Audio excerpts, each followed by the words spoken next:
hablando de eso, eh, te he visto en par de fotos y en par de videos con otro papá de nosotros, los guitarristas, que se llama Joan Soriano, ¿no?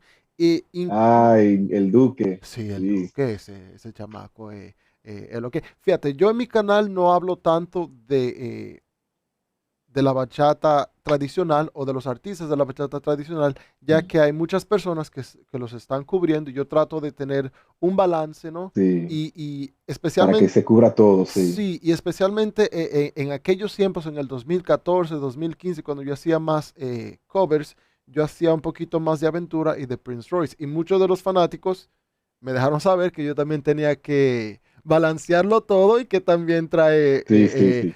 hacer Y de. qué bueno de tu parte de que escuchas los comentarios de la persona así cuando no están tratando de mantener en el balance, porque esa es la idea, de mantenerse en Sí, un cierto balance siempre. sí. Y eso, tú sabes que para mí, como YouTuber, ¿no? Eh, Incluso Ujú.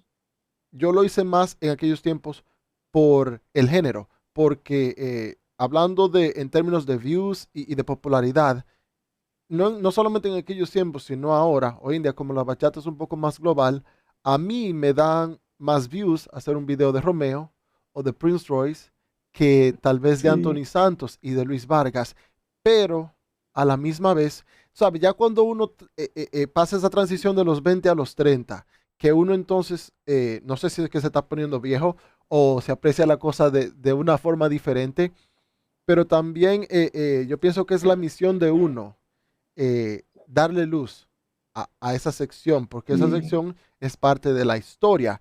Y, sí, estoy muy de acuerdo contigo. y tú sabes, yo me recuerdo, por ejemplo, en el 96, yo nunca me voy a olvidar cuando Anthony Santos estaba en su era.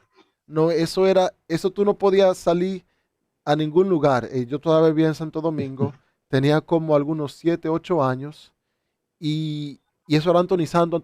Entonces, eh, para mí, eso fue una influencia muy grande que yo nunca le puse mente a eso hasta ahora que ya uno comienza a analizarse uno un poquito más, ¿no? Porque yo Ujú, pensé que era aventura. En realidad, yo tengo 3 años menos que tú y yo soy de la era de aventura. ¿A qué me refiero con eso? ujú. Cuando tú pasas tu adolescencia, ¿no? Hay ciertas experiencias que obviamente van a marcar tu vida.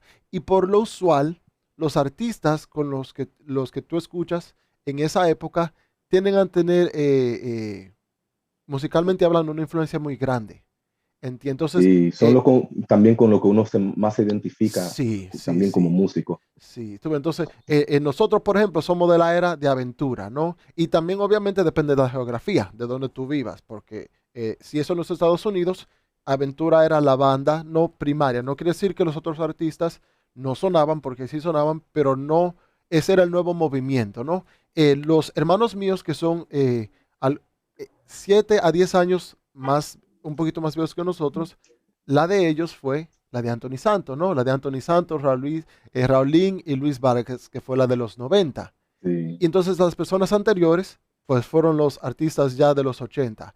Luis Segura, tú sabes, Marinito ya no se escuchaba en estos tiempos, Marino Pérez, pero él también mm, era parte, o su música era parte de ese sí, de esa conjunto. generación. Sí. Entonces, eso era algo que yo quería mencionar porque a veces que vamos a hablar de eso, y te lo estaba mencionando, muchas de las personas que escuchan o se identifican con una era de bachata, eh, no tienen una mente abierta o un espacio para Mm, las otras eras, ¿no? Y pienso que eso es lo que yo le llamo la resistencia, ¿no? Y pienso que es importante y nosotros todos, de una manera u otra, somos o los innovadores o la resistencia, porque eventualmente a nosotros nos va a tocar y nosotros vamos a ser los viejitos que vamos a decir, esa música de esa gente, eso que escuchan, pero ese es el ciclo, ¿no? Que pasa, no solamente mm, en la historia de nosotros, sino tú estudiaste música, ¿no? Eso viene,